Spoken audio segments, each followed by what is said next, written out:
মাছ চাষি ভাই বন্ধুগণ, আসসালামু আলাইকুম। আপনারা কি মাছ চাষ করে লাভবান হতে পারছেন না? আপনারা মাছ চাষ করে কিভাবে সফলতা অর্জন করবেন সম্পূর্ণ আজকে আপনাদেরকে বলবো।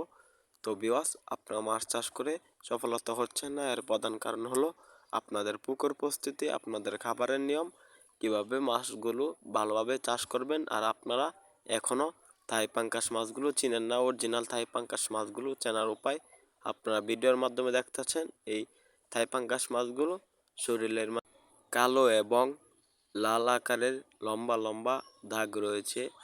পাঙ্গাস মাছের পেটে সাদা আকারের অনেক অংশ রয়েছে। তো ভিউয়ার্স, আপনারা এমনভাবে মাছগুলো দেখলে সরাসরি এরকম মাছগুলো দেখলে আপনারা বুঝতে পারবেন এটি অরিজিনাল থাই পাঙ্গাস মাছ। তো ভিউয়ার্স, ওই অরিজিনাল থাই পাঙ্গাস মাছগুলো আমরা সারা বাংলাদেশে হোম ডেলিভারি দিয়ে থাকি। আপনারা অরিজিনাল থাই পাঙ্গাস মাছগুলো সংগ্রহ করুন। তো ভিউয়ার্স, থাই পাঙ্গাস মাছগুলো সংগ্রহ করার আগে আপনাদের দেখতে হবে হ্যাচারির কেমন, হ্যাচারি থেকে অরিজিনাল মাছ কেনা যায় কিনা ওই সব দেখে মাছগুলো কিনতে হবে। তো ভিউয়ার্স, আমাদের এখানে থাই পাঙ্গাস মাছগুলো আমরা অরিজিনাল থাই পাঙ্গাস মাছ ছাড়া কোনো মাছ চাষ করি না।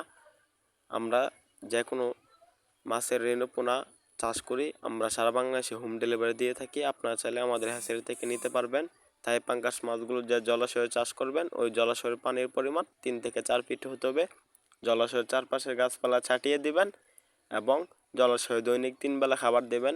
যে খাবারগুলো দেবেন আপনারা ফিড খাবার এবং নার্সারি দিতে পারেন। আপনারা যদি চান তাহলে থাই পাঙ্গাস মাছগুলোকে আপনারা মুরগির লিডার খাওয়াতে পারবেন। তো ভিউয়ার্স, আর দেরি না করে আমাদের এখান থেকে থাই পাঙ্গাস মাছ ক্রয় করুন। আমাদের ভিডিওটি ভালো লাগলে একটি লাইক এবং সাবস্ক্রাইব করুন। ধন্যবাদ।